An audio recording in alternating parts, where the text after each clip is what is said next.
Hello guys, pag-usapan lang natin si Alden Richard at Catherine Bernardo. Level up na guys ang relation, netizens awang-awa kay Daniel Padilla. Grabe nga naman kasi guys ang nangyari umano kay Daniel Padilla. Tama nga ba guys ang inala ng isang manghuhula na magkakaroon siya ng anxiety dahil sa mga naranasan niyang stress? Kasi guys, alam naman natin kung nagsiselos nga naman kasi si Daniel Padilla, talagang mararanasan niya nga guys ang ganyang bagay.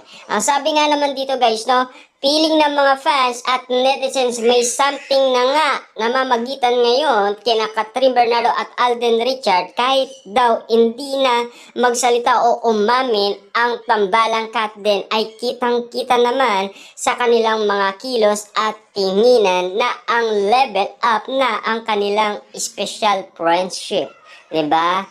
Siyempre guys, alam naman meron ng pagkakaiba.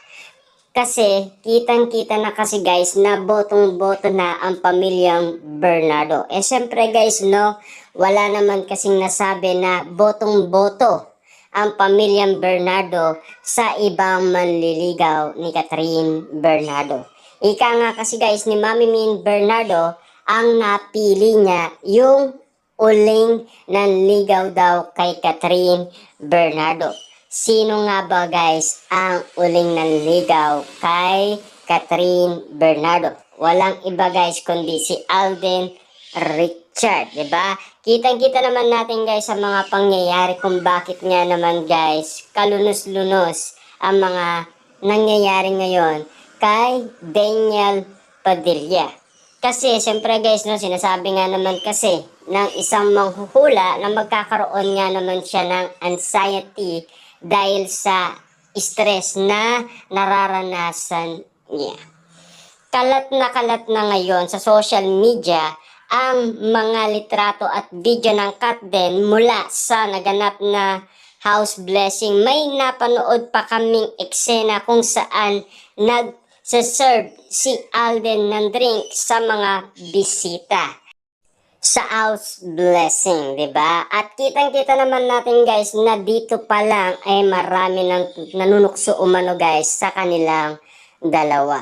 Siyempre guys, malalapit na kaibigan ni Catherine Bernardo, botong-boto rin guys sa kanila. Matagal na. Ang sabi pa dito guys, no, sa isang video naman ay makikitang masayang nagdadance si Catherine abang nakakatitig lang sa kanya si Alden. Dito maririnig din na nakakasigaw ang mga bisita na nanunukso sa kanila.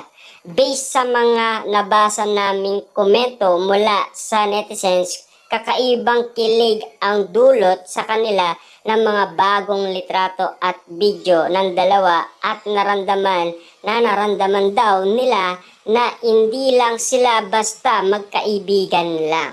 Kita nyo naman guys, no? Iba na ang nararamdaman ng mga kaibigan umano guys ni Catherine Bernardo. Bakit nga naman kaya guys? Dahil ano ang napapansin nila kung bakit tinutokso nga naman sila guys? Dahil sila lang mismo guys ang may gusto at botong-boto nga naman sila sa Katden. Naani mo guys, talagang madalas nga naman silang pag-usapan. At ayon pa guys dito sa balita, kayo, Dear Bandera, sabi nga dito guys, no, ano ang feeling ninyo sa Katden? Magjowa na ba o magjowa na? Hahaha, walang choice. Samantalang marami naman na awa sa ex ni Catherine na si Daniel Padilla dahil talagang totally ay naitsupwera. Alam naman natin guys, hindi siya pwedeng pumunta doon kasi pinagbawalan na siya ng pamilyang Bernardo. Siyempre guys, kitang-kita naman natin na talagang ayaw na sa kanya, 'di ba? Ang sabi pa kasi guys dito, no, hindi naman lang daw naisip ni Catherine na imbintain si Daniel sa mga housewarming niya samantalang naging bahagi rin naman ng buhay niya at ng pagpapatayo ng dream house niya ang aktor. sabi naman ng ilang netizen, desisyon ni Kat na wag nang papuntain sa party si Daniel para wala na lang maging issue. Alam naman natin guys kasi galit na ang mga tito ni Catherine Bernardo kung bakit nga naman guys ayaw nilang papuntahin. Siyempre lalaki ng lalaki guys ang issue at pag-uusapan pa rin sila. Diba? Alam naman natin guys, matalino rin si Catherine Bernardo. Siyempre, nakaka-move on naman yung tao tapos pababalikin niya ulit si Daniel Padilla. Anong ginagawa niya sa sarili niya? Niloloko niya, di ba? Alam naman natin sinabi ni Catherine Bernardo na hindi na siya magiging marupok ngayon 2024. Hindi naman siguro guys magpo-post ng ganong mensahe si Catherine Bernardo kung hindi niya totohanin. Alam naman natin guys, kitang-kita noon sa Christmas special na inalikan niya si Daniel Padilla. Kasi guys, marami nga naman guys nagulat dahil sa pag-alik ni Catherine Bernardo kay Daniel Padilla. At lalong-lalo guys, madalas nga naman silang spotted at meron pa nga naman guys issue dahil tumakas daw sila at pumunta sila sa ibang bansa kasama ang malalapit na kaibigan nilang dalawa ni Daniel Padilla na sina Sanjo Marudo, Joshua Garcia at Ria Atayde.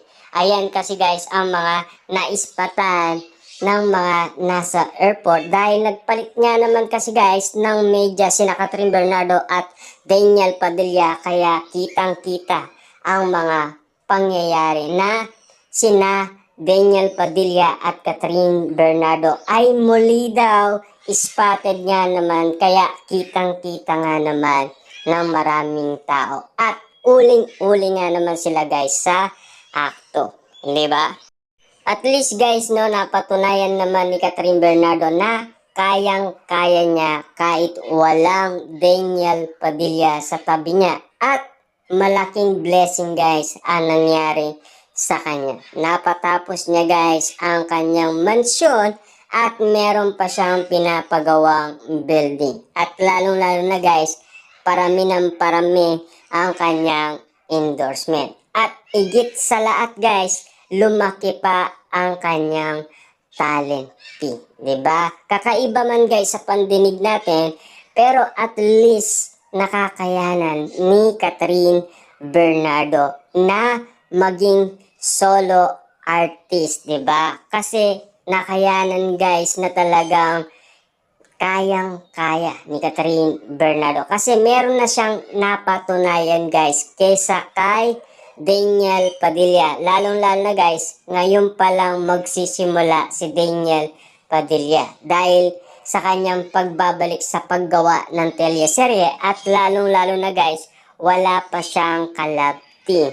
Kasi yan kasi ang matagal na pangarap ni Daniel Padilla na maging action star tulad ng kanyang idolong ang Tito Robin Padilla niya. At syempre guys, katulad din ng kanyang ama, di ba?